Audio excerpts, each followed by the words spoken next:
Om Shanti, Shanti, Shanti.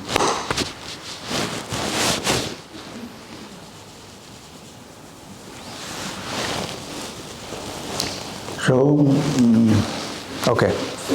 Now when you sit for a long time like this, it's possible that muscles, I'm not sure if you're sitting for a long time, guessing,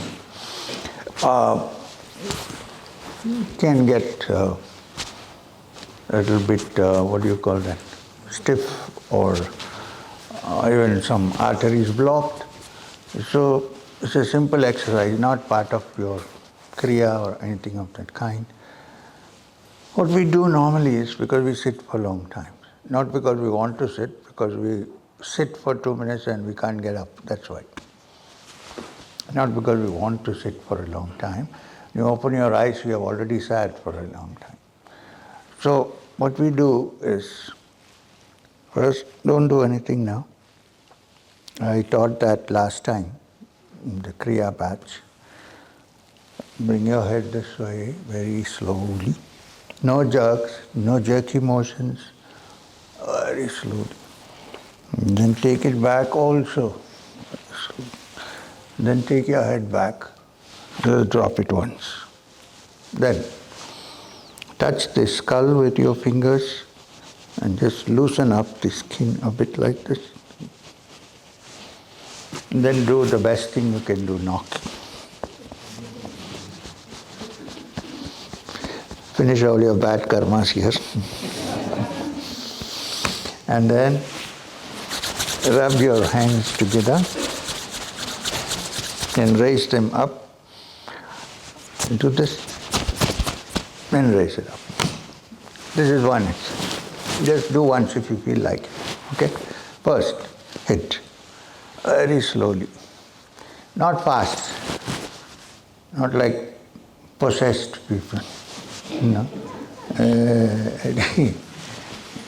Slowly, and then back again in the other direction.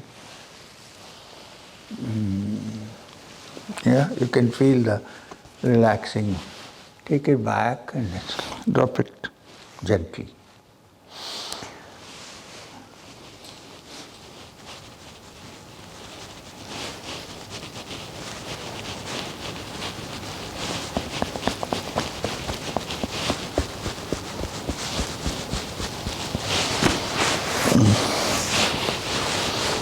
That's not water. Yeah.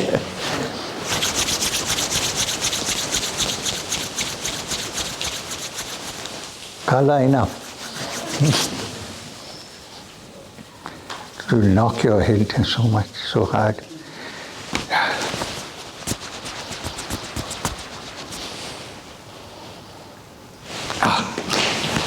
Right, so what are we doing now? This is the last day. We have pranams. Pranams are not compulsory. You want to do pranams. And so, let me sum up a bit, and then there are still a basket full of letters. So, I'll try my best. I hope we attended the classes from yesterday, day before, and even if a little bit has worked, I'm happy. That's all I expect, something. Some ignition, ignite. Agni. If a little bit of Agni has come, that's enough. It will catch fire, slowly. If I have done that, drop a seed, I'm happy. Okay. Now, let me sum up. One, Upanishads are the most ancient teachings in the spiritual tradition of India, which has come to us, which have a no-nonsense approach and are attempting to take you to your inner self, which, when found, is found to be part of the whole universe, not separate.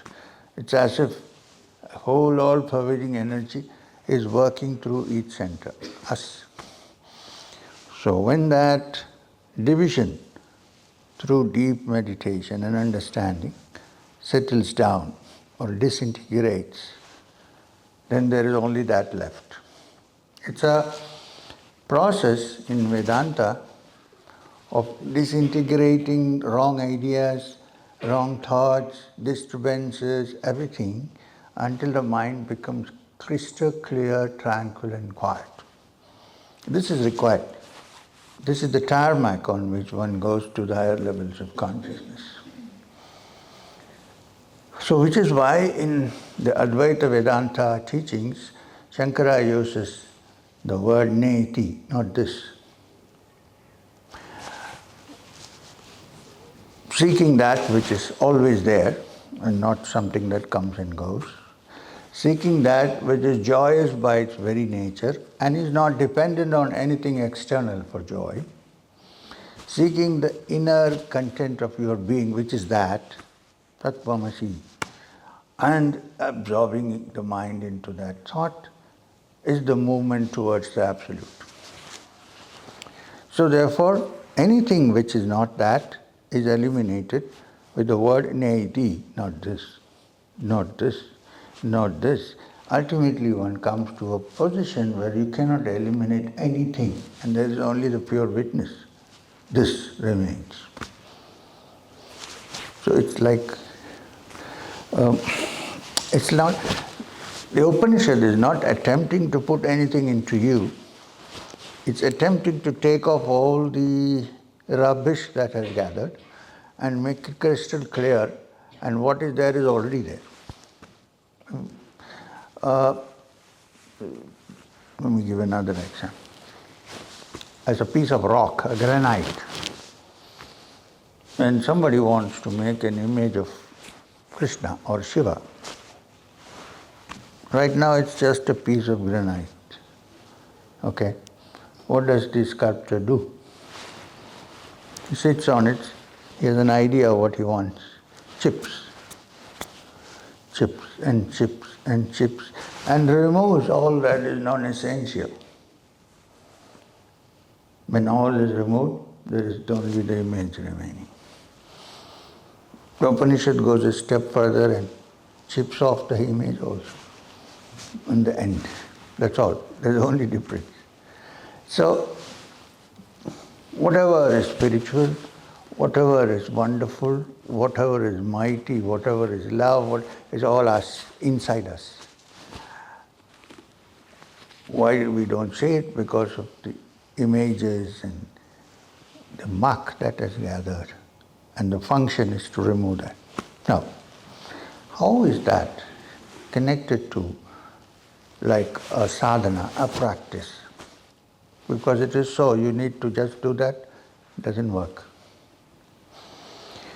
The reason being that we believe, we understand that the human body has scores of channels crisscrossing. Nadis, we call it nadis. And the life energy called prana flows through all of them in very often haphazard manner, with no order. Why? Because of our emotions, because sometimes we are angry, sometimes to particular nadis the prana is flowing very hard, and so on. Now, therefore the yogi says, for the yogi, the most important nadis are the Ida, Pingala and the Sushumna. So what happens? We said the mind has to quieten down without any disturbances, and in that mirror is reflected the reality. This is what we said.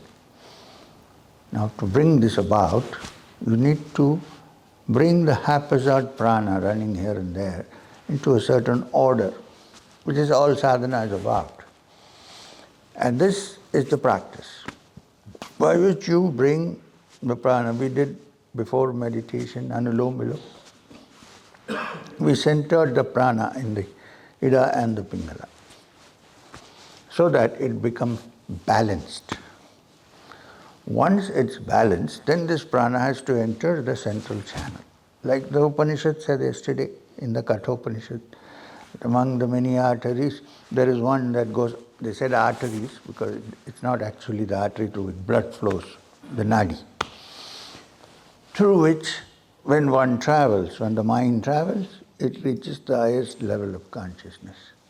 So to do that, we practice kriya or whatever other, even mantra japa. The sound of certain mantras supposed to clear everything, make the mind fix in the middle part. For us, this is the middle part. And as you move, then wonderful vistas open up before your mind. Don't get caught up in them. Wait for the ultimate.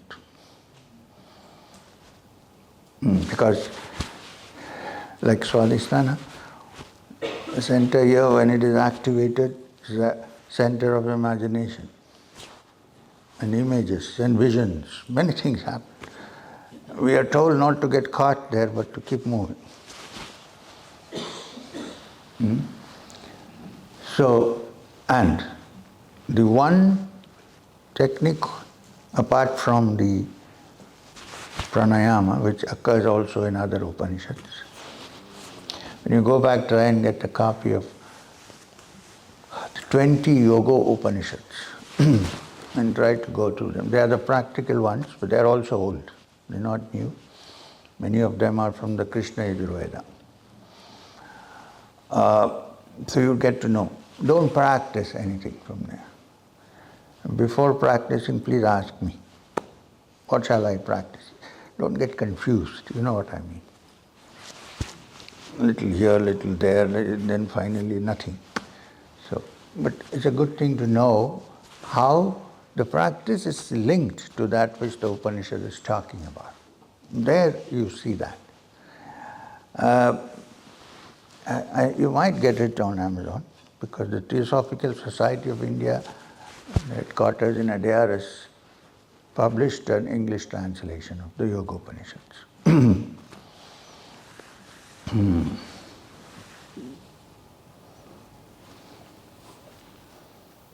Tad, so it is.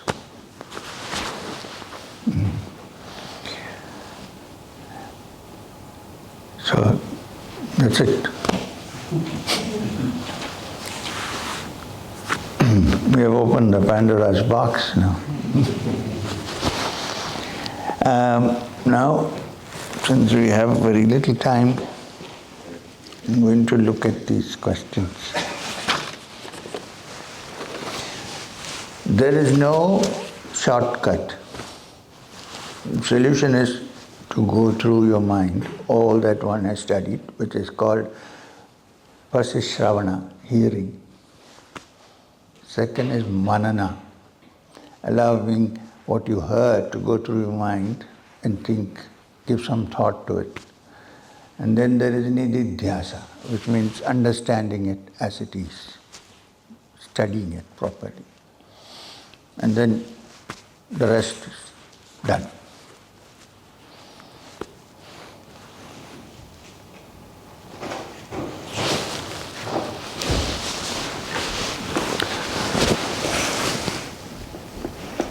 It's unfair to take this out first.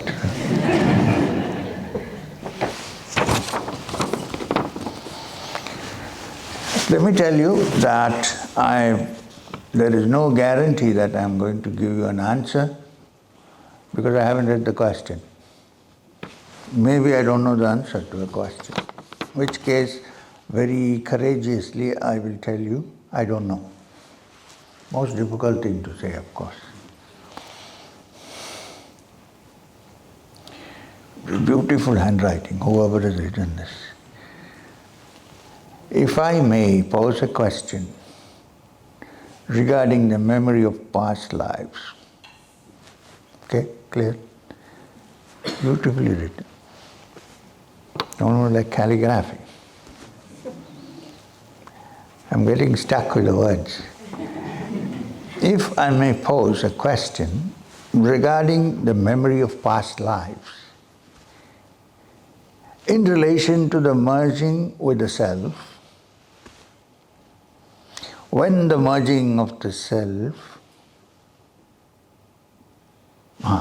when the merging of the salt doll in the ocean occurs, and there is only that vastness, when even in the body,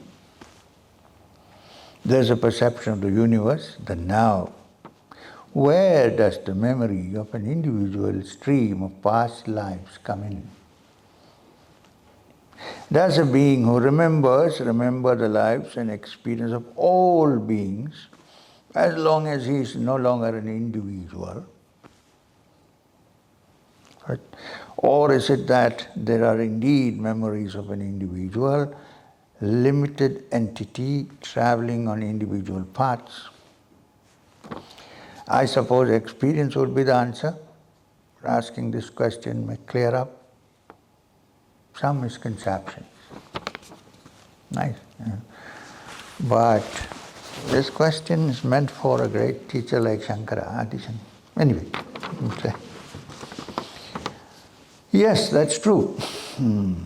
Ultimately, in essence, the salt doll, which goes to measure the depth of the ocean, becomes the ocean, because there's nothing remaining. Right. Now, there is no question then of even coming back. No need to become a salt doll again. It's all done and finished. However, the experience of past lives happens on the way to that ultimate Supreme Being, and it's not necessary that it should happen to everybody. Yes, in general, you see an outline of many past lives, and then you say, okay, I've seen it, done, and move. But there are some, depends on the individuals, whose mind goes through the whole of, not all the past lives, that would be almost infinite, starting from the worm. As human life, some which are important may remain in the memory, some will go. But when the doll merges totally in the ocean, then there is no question of any memory of past lives also remaining. Therefore, some people, now I have to explain this in a little bit of Buddhist terminology. There are two kinds of spiritual aspirants. One is one who finds, who merges, everything is gone, is nirvana. He doesn't want to do anything else, no teaching, no nothing. In Buddhist terminology, such a being is called an arahant, a perfect person. He has crossed the other shore. As the Buddhist Sutra says, tadyatha paragate, parasamgate bodhisvaha. He has come to total consciousness, left everything, crossed the floor to the other side, crossed the ocean to the other side. How? There are some individuals, nobody knows why, who are about to dissolve in the ocean. They have seen the ocean, they are enjoying the ocean, and then they say, oh, wait a minute, what about the other guys who are there who haven't seen this? Isn't it nice to take some more people across the line, boundary line, and go? Such people, knowing quite well that if you come down, all the suffering and everything in the world is there. Yes, agreed. And yet, I don't mind. May I work, not saying about myself. Such beings are called the bodhisattvas, in that terminology. The conception is, may I come back again and again without fully dissolving, although I know what that dissolving is. I've seen the ocean. Till every soul on this earth understands this ocean. Now this is a colossal thing, as a big thing, is not so easily possible. At least 1, 2.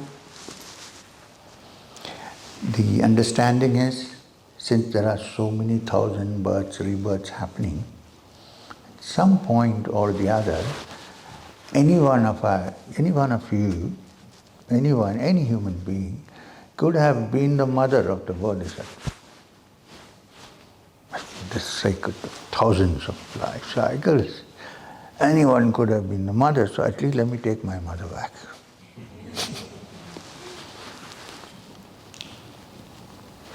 So, this is what it is. Yes, in the normal sense of the term. I also suggest, please don't get into this crazy mode that I'm going to save people, it's terrible. Go.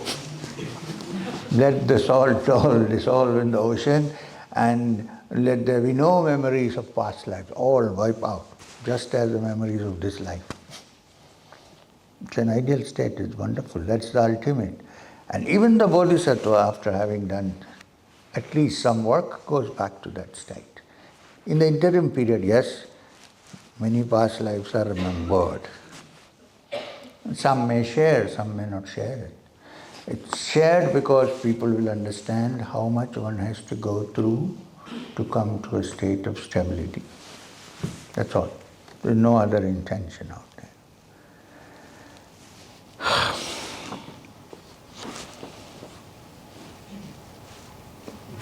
Right.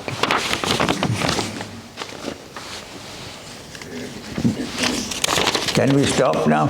Let us keep coming. There is a very small question, but it's a question of terminology. What is the difference between mukti and moksha? Mukti, the word means freedom. Mukt ho gaya, they say in Hindi also. Now I've done my job, it mukt ho gaya. Which means I'm free. Moksha means also freedom. Freedom from all conditionings, freedom from all attachments, entanglements. When this happens, it's called moksha. So basically, these are two words describing roughly the same thing, mukti and moksha.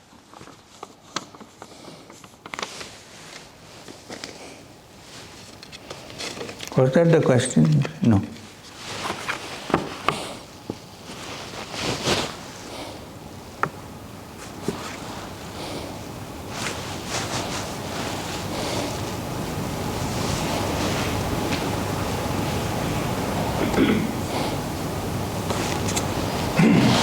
Now this is a very personal question. It's nothing to do with the Upanishad.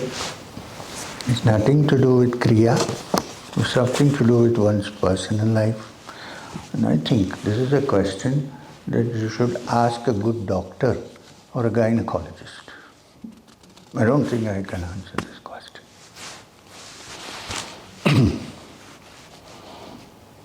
Whoever sent it will probably know. You also written personal question, so I'm not going to ask who. It's about a baby being lost. I want to have should we or should we not? And because of this, there's a problem with the husband and wife. Now, I don't know how to answer this question. If it was my subject, I would have answered it. Not my subject. You have to work it out yourself. I don't think I can give any advice.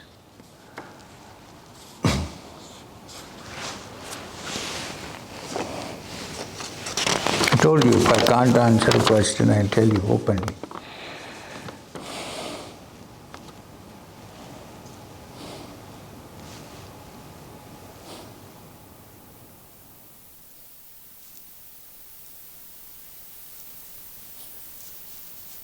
Okay.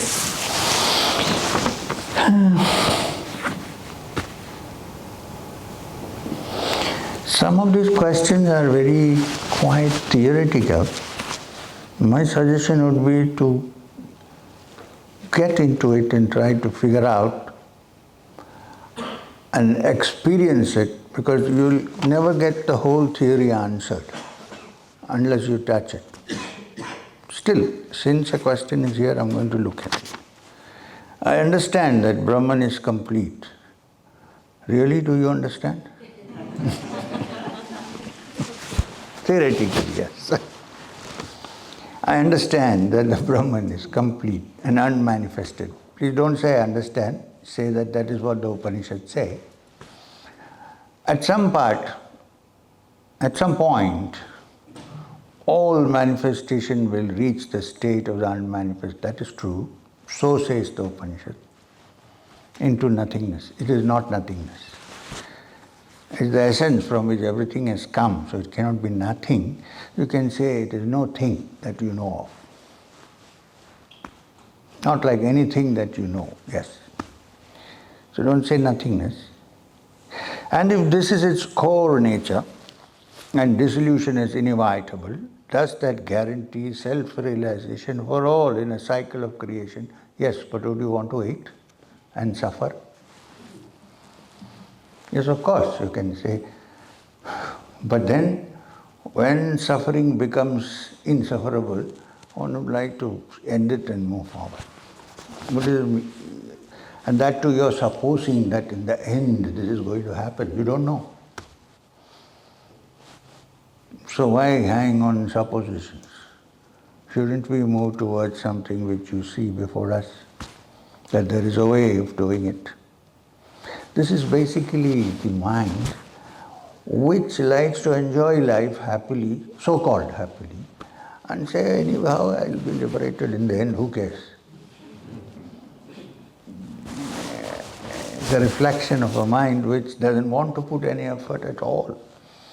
Says in the end, anyway, it's going to happen, so why should I try? So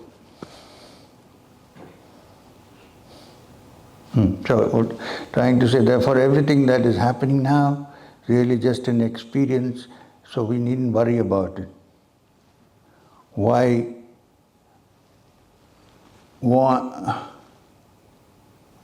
worry about it if ultimately we are going to attain it? Fine. Please follow this thought process. Nobody is stopping.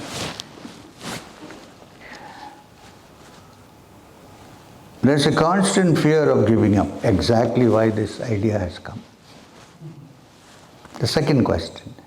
There is a constant fear of giving up and losing the grace and guidance of the Guru. That you need not fear.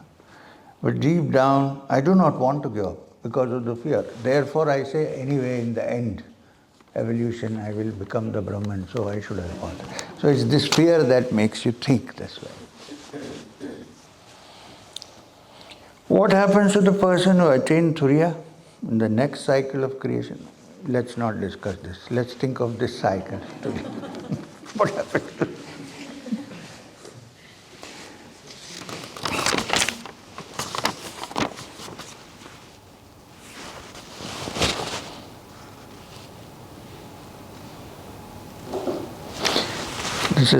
I'm entering into a phase of change in my life as I grow up.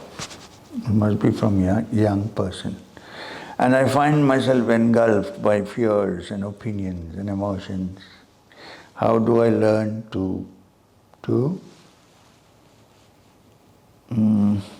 what is this word?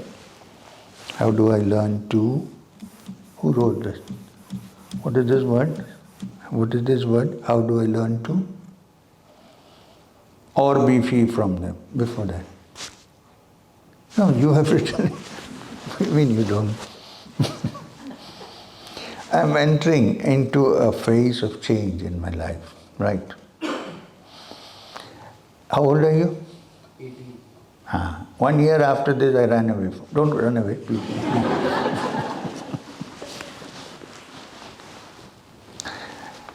For me also it was almost unbearable. Changes were happening and I was growing up. And I said, how do I handle this? So you're in that position. At least nobody was there at that time for me to come and sit like this and talk. So I ran, looking for somebody.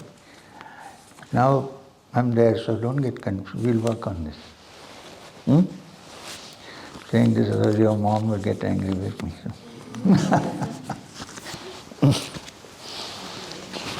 So, this is the best stage in life, what you are in now. You see both sides. And you have the freedom, energy and support to decide what you should be doing. Right? Now you have understanding parents. That was not the case with me, remember. So, try to study the situation and you will learn how to handle it. And some way you're lucky that there's somebody here sitting and talking to you, trying to. I also wandered to many places, met many people in and around I was not satisfied with the guidance. So, it's a golden period of your life. Use it properly.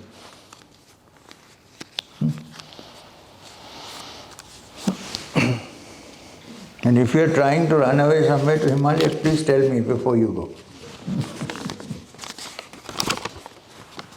I assure you I won't trouble you.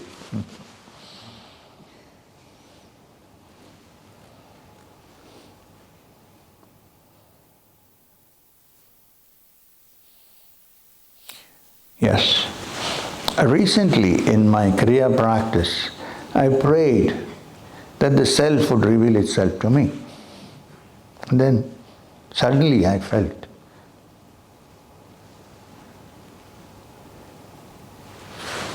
Suddenly I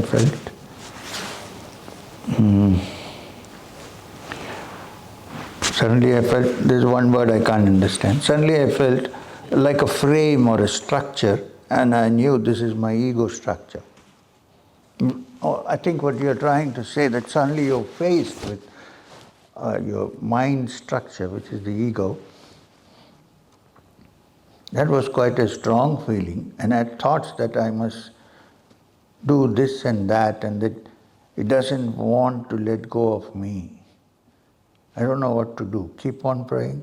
Can you please help? Yeah. It happens in meditation. Sometimes something comes, which is your own ego, your mind, in some form, in some idea, some way, and it tries to take you off the track. That's the time when you have to hold on and say, no, I'm not going to be diverted, but I'm ready to look at it carefully. And then one day, if you recognize that it is your own self, ego self, false self, which is trying to misguide you and take you away from it, then you'll be able to penetrate and go through it. Your Kriya, Guru Mantra, your meditation, all this will help you to penetrate.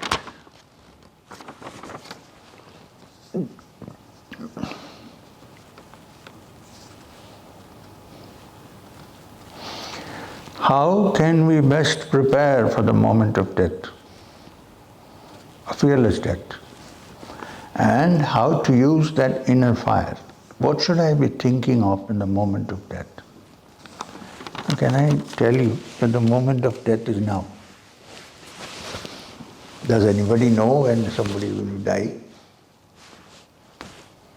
Even without knowing that human beings are thinking they are the greatest beings on earth. Huh? Now if they knew that, then I don't know what will happen to this world.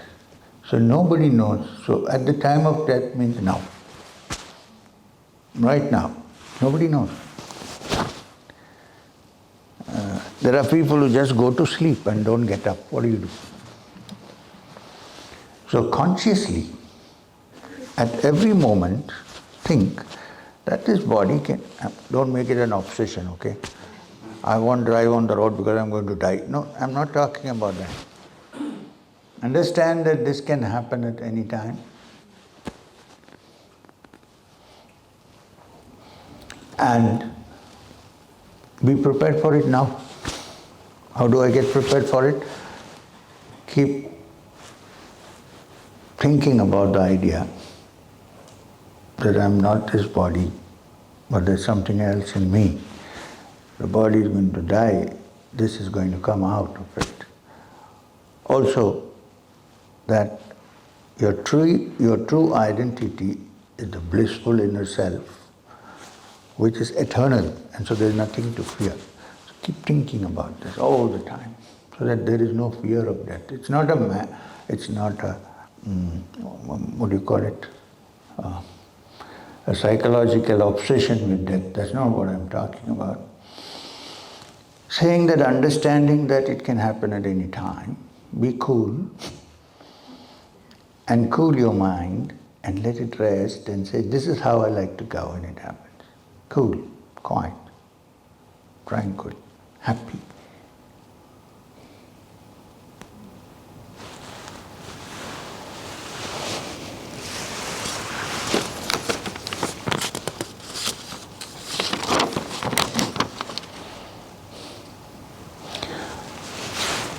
How to develop discipline to do your practice every day. I follow the routine for a few days and then again become lazy. Please guide me. How do I guide you?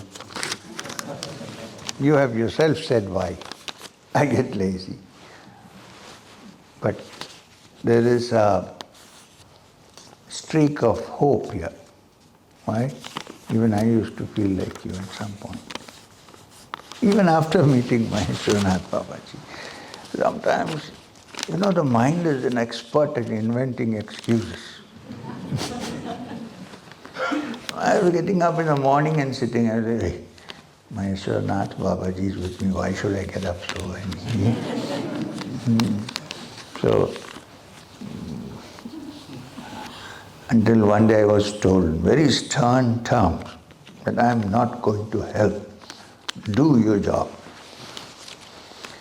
So I'll tell you, I'm not going to help. I'm just following what the teacher said, okay? Like a good disciple. Work on it and try to do it. Consider it as the most important part of your life. Say, I will miss anything, but not this. Suppose something is so important, will you miss it? No. Consider it.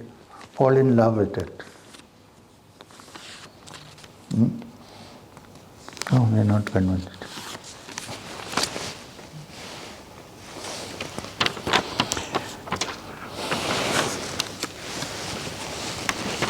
After this, I'm going to stop, okay?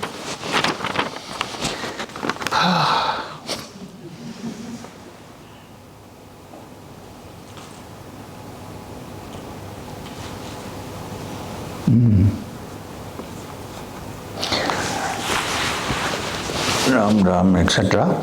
Thank you very much for your teaching. You're welcome. My question, how to find the balance between materialistic and the spiritual world? As parents, what teaching attitude we should provide to our children so that they can be happy and successful in this competitive world? Now, there is a problem here. If you want them to only succeed in the competitive world, the training has to be different. If you also want them to look inside themselves and find out that there is something which is different from the normal life now, that is not so common, then you have to treat it in a different way. So, if you said how to balance it, well, if you lead a balanced life in the material world as well as not neglecting your spiritual practice, then the children will also learn how to do it. You don't have to specially teach them. Children look at us very carefully. They know exactly what's happening. You can pretend to the outsiders, but you cannot pretend to your children. You can't tell the children one thing and do something else. They catch very fast. You say, oh, I don't indulge in this, that, but I'm actually indulging. The children are living at home, they see this happening. So naturally, they will not listen to what you're saying. If you lead the life, they will also lead the life. If they don't live the life, we have no right to compel them or to make them listen to you. You can only offer them advice, even if they are your children. You can't say, this is how I live, you have to. No, that is inviting trouble. Especially the modern young, they would rebel against you. So go at it in a very simple, nice way. Expose them to good music, to meditation. Don't force. Forcing doesn't work. It creates problems. So, and you lead the life. If you lead the life, then they will also copy you.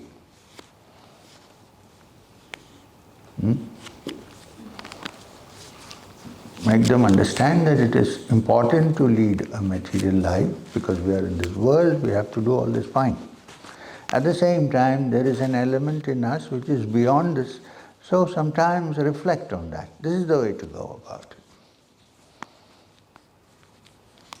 I have seen children brought up like that. They're okay. I am not force my children to do anything against their will. But they see what's happening and they see how I'm so. There's a certain, what you would call a kind of understanding that sets in that there must be something in this. So I must be careful about how I live. I like to be truthful, so they learn to be truthful. I like to be kind, so they like to be kind. Whether they practice something or the other, they will figure it out after a while. They should. But if they're good, they don't mean injury to others or unhappiness to others and lead a good life and have good thought, more than what you can expect. On the other hand, you might teach them yoga, but they might turn out terrible. Then, what is the use? Simplicity, truthfulness, kindness, these three qualities, if you practice and also talk to the children about it, then they will begin to move on the path.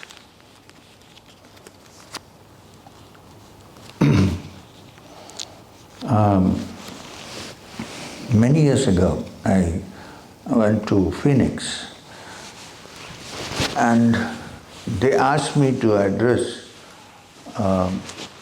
youngsters. It was, I think, a day of, was that day when we have people have this Rasa Leela and all that. During Navratri? No. Garbha. So there was a big crowd and everybody was enjoying themselves and so on. So the parents came to me and said, we would like to talk to our kids because they don't have respect for, they have come for the Garbha because of enjoyment, but they have no respect for people who come, some guru, somebody comes and they have, I said, okay, let me see. So I was led into a room. There must be around 40 kids, boys and girls, modern American kids brought up in the United States, jeans and all that, which is okay. And then the parents also came and sat down. So I said, okay, I'm not here to preach. And what was I doing? I was not wearing a robe. I was wearing jeans and a t-shirt. It was pretty warm out. And so, first of all, they were astonished because the parents said, there is a guru coming from India. So they were looking, where is the guru? So, oh, okay. So, then they said, the parents are sitting there. I said, now I'd like to talk to you. Can we? Yes, sir, but there is one condition. What's that? Please ask our parents to get out. That's it. They were not all parents, there were about 4 or 5. I said, please keep out. Otherwise, I'm going. If you want me to talk to them, this is what they want, you go out. Folded hands. Okay, they said, and went out. So I asked the children, what is the problem? They're so unhappy with you. Sir, there is no problem. Sir, but they're so unhappy with you. Sir, they bring all kinds of weird people from India. We don't know who they are. Some have robes, some have peculiar hairstyles, and malas and all. As soon as they come, they talk in a language we don't understand, Hariharam, something they say, and we don't know a thing. And then they say at the end, that's all right, we can watch like a circus. But the problem is, then in the end they say, please go and fall at their feet. Why would we do that? And they think we are wrong. So I had a nice chat with them. Then they said, yeah, but then I wish it was like this. Come more often. Let's have a chat. I said, I'm not trying to convince you. You don't have to believe it. But there are certain things which the ordinary mind cannot see. The senses cannot see. Think about it and explore. That's all you need to do. I'm not asking you to change your clothes. I'm not asking you in the morning to go to the temple. They say, one boy said, my father and mother, they go to the temple, they come out weirdly painted like native Indians. What do you say? So they're upset. Well, one of the parents, after coming out from there, wanted to go with them to the school, and the child refused. He said, please don't come like this. Go wash and come to school. What will my headmistress think? So there are ways and means of doing it. It need not be odd, And today, with so many inquiries going on into these matters, like science is studying meditation, neurologists are trying to work on it, these are the things you should show them. Look, it's not fake. Just look at this. There may be fakes, but there is also something real. And then they will begin to learn. And be honest with it. Honest and straightforward. Don't pretend. They find out very easily. The kids, after all, they're your kids.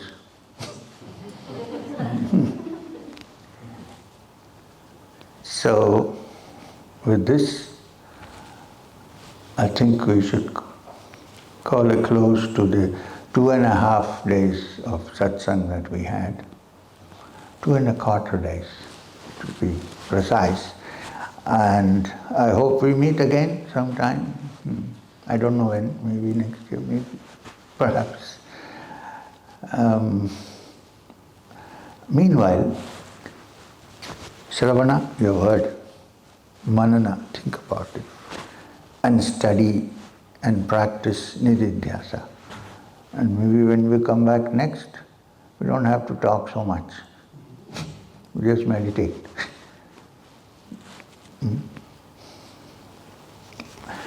Before leaving, here is a list of books which I would like you to read, no compulsion. One is, get hold of a complete volume of the complete works of Swami Vivekananda. The complete works of Swami Vivekananda, they are available in Amazon. If you haven't read my autobiography, please do. I have also written on 6 Upanishads, you may read them. Or you can go to Penguin and get the Upanishads by Radhakrishnan. There is also a few good translations of the Upanishads, very old, by Swami Gambhirananda. While in the study of Vedanta, Brahma Sutra is important, don't read it. You'll be completely confused, going around in circles. But this you should read. In the complete works, you'll also find a commentary on the Yoga Sutras of Patanjali by Swami Vivekananda. It's titled Raja Yoga.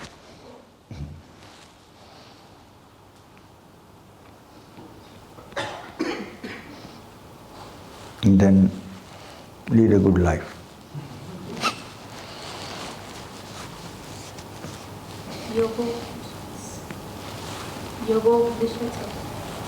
Yoga Upanishad. No, first we have to read all this. Yoga Upanishad, yes, you can read, of course. I told you. You can get Yoga Upanishads from the Adayar Theosophical Society, probably on Amazon. But please do not practice any exercises there because they need guidance, practical guidance, personal guidance. So if you read and come back next time, maybe we can take it up. That would be a good idea. Because they are small. Many of them are very small. Okay, thank you very much. Narayan Hari. Om Shanti Shanti. Have a cup of tea and come back.